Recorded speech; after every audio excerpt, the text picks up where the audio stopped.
Hi everybody, today we're going to learn how to solve the quadratic formula, how to use the quadratic formula to solve an equation. Okay? Now there's 3 steps to success in solving an equation using the quadratic formula. Number 1 is label your A, B, and C.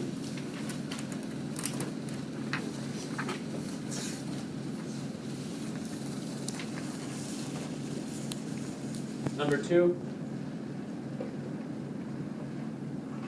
is write the formula, the original formula, opposite B, plus or minus the square root of B squared minus 4AC all over 2A. Step 3 is to plug and solve. And I want you to remember to use parentheses.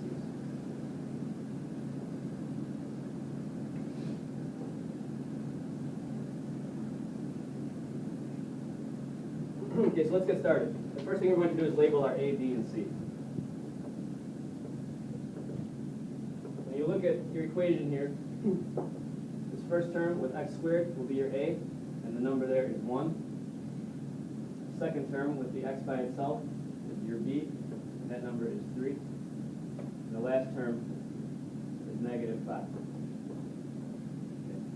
Every time you do this, that's the first thing you do is you label your A, you label your B, you label your C. Okay, the next thing we're going to do is write the formula. X equals opposite B plus minus square root of B squared minus 4AC all over 2A.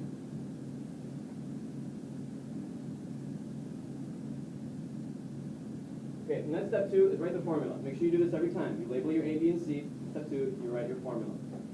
And step 3, we're going to plug and solve.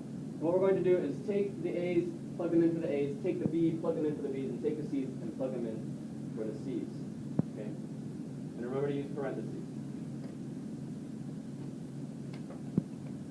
So x equals opposite B plus minus the square root of, you have to use parentheses with this B right here.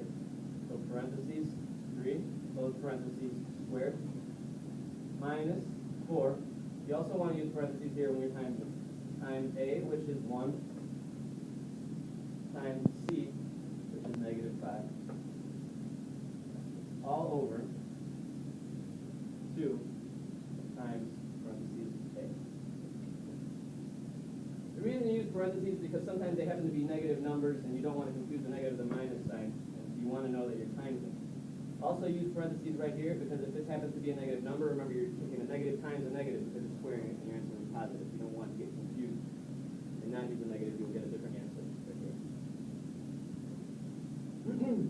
So basically we have to rewrite this whole thing, but the next thing we're going to do is order of operations inside the square root sign. What we have here is 3 numbers that we're going to multiply together. Negative 4 times a positive 1 will give you a negative 4. And a negative 4 times a negative 5 will give you a positive 20. And when we write the equation, I'm going to move up there because it takes a lot of room. We're going to write 3 squared plus 20. So x equals, we're going to leave this alone for now, negative 3 plus minus the square root of 3 squared. We could do that right now, but I don't want to do more than one thing at once here, to confuse anybody. Okay, and then we have positive 20. Remember, because we calculated negative 4 times 1 times negative 5 gave us a positive 20. All over, and then here we have 2 times 1. 2 times 1 is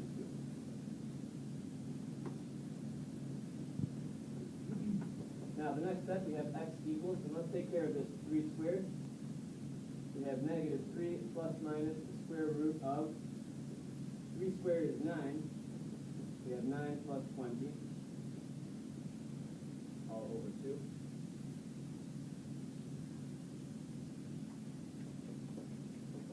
X equals, now this time we'll do 9 plus 20, and that is 29. So now we have negative 3 plus minus the square root of 29 over 2. Question is, can we break down that 29? You don't take that and punch it in your calculator and get a decimal. Okay? Can you break it down? No, you cannot. Okay. So now, this is an acceptable answer, but we're going to simplify it even more. And basically we take that negative 3 over 2